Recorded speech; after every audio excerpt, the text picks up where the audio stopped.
திருநெல்வேலி பேட்டையிலேருந்து உங்கள் சித்த மருத்துவர் அல்லா பிச்சை. இன்றைக்கி பாருங்கள், என்னுடைய குடும்பத்தில் 120 வயசு வரையும் 103 வயசு வரையும் இருந்து அவங்கள நீங்கள் அவங்களே உங்களுக்கு வைத்தியம் சொல்லுவாங்க. நீங்கள் கேட்டு நீங்கள் அதை பயன்படுத்தி பலன் பெறுமாறு கேட்டுக்கோங்க.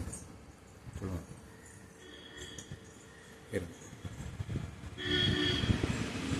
பேசுங்க.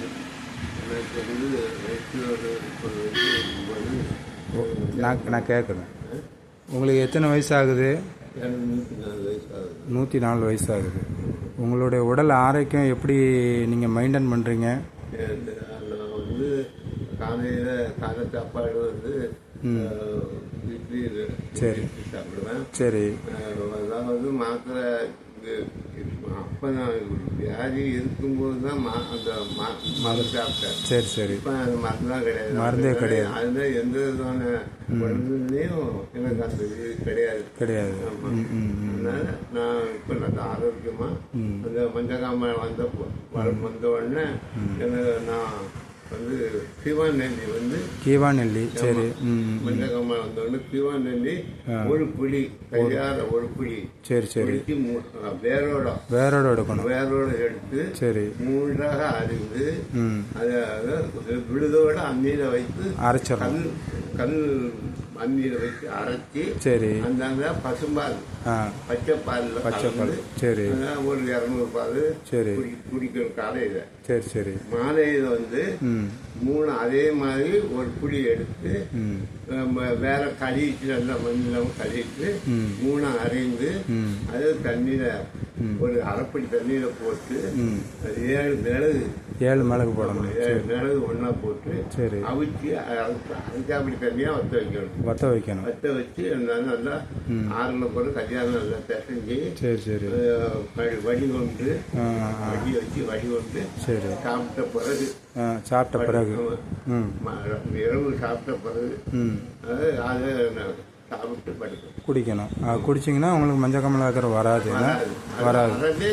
என்னுடைய வயசு இப்போ 104. எனக்கு இது வந்தது கிடையாது. சரி சரி வந்தது இல்லை. சரி சரி சுகமாயிட்டு நான் கையாளு தரமாத்திரம் இருக்கேன். சரி சரி சரி சரி. இன்னொன்று இந்த கல்லடப்புக்கு சொன்னீங்களே, அது எப்படி?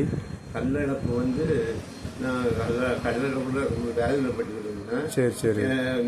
ஒரு ஆள் பார்க்க வந்தவர் சரி சரி எனக்கு இந்த மாதிரி ஒரு மருந்து சொன்னாரு. சரி சரி. அதாவது விடத்திலிருந்து ஒன்று எள்ளை விட அந்த இலை பிடிச்சா இருக்கும். சரி சரி. மரம் மாதிரி தான் இருக்கும். சரி சரி. அந்த மரம் சரி சரி. அந்த இலை எள்ளை விட சிறுசா இருக்கும். எள்ளை விட சிறுசா இருக்கும். ஆமா. அதாவது அவங்க இந்த இது இந்துக்கள் இந்த இது அடிப்பாங்கல்ல, வில் அடிப்பாங்கல்ல, அதை கூட இது சொல்லுவாங்க. சரி சரி. விடுதலை. ஆமா. சரி சரி சரி. எல்லை விட சிறிய இலை என்ன இலைன்னு கேட்பாங்க. எல்லை விட சிறிய இலை விடத்தலை அப்படின்னு. சரி சரி சரி. அதை என்ன செய்யணும்? அதை நல்லா விழுந்தோடு அரைக்கணும். சரி சரி சரி. அரைச்சி 3 உருண்டை, சின்ன அந்த பழத்தை விட கொஞ்சம் பெருசு நெல்லிக்காய், சின்ன நெல்லிக்காய் உருட்டி வாயில காலையில 3 உருண்டை, அதே மாதிரி சாயந்தரம் 3 உருண்டை வாயில போட்டு தண்ணியோ நீர் தண்ணியோ ஏதாவது காப்பியோ ஏதோ குடிக்கலாம். சரி சரி. குடித்தால் 3 பொழுது அல்லது 4 பொழுது குடித்தா போதும். அந்த கல் தானாவே வெளியாயிரும். அதாவது அதுக்கு விரிவு கொடுத்துரும். சரி சரி. விரிவு கொடுத்த உடனே ஆட்டோமேட்டிக்கா வெளியே வந்துடும். வேற எந்த வைத்தியமும் பார்க்க வேண்டாம். நான் இந்த மாதிரி தான் எனக்கு செய்வேன். நான் அப்பவும் எனக்கு அந்த வயசு வாலிப வயசு. சரி சரி. இந்த வயசுல தான் சாப்பிட்டேன். இப்ப எனக்கு வயசு ரொம்ப ஆயிடுச்சு. ஆமா. அந்த வாலிப வயசு சாப்பிடும் போது இந்த மாதிரி தான் சாப்பிட்டேன். சரி. இப்ப இருக்கேன். கைகாலம் இப்போ வயசான பொழுது அந்த கைகாலம் கொஞ்சம் அது ஒன்றும் பிரச்சனை ஒன்று டாக்டருக்கு எனக்கு நல்லா தெரிஞ்சுக்கணும். என்னால் உனக்கு கொண்டு கொஞ்சம் இந்த பிஸ்கட் சாப்பிட்டா பண்ணு சாப்பிட்டானிக்கா கொஞ்சம்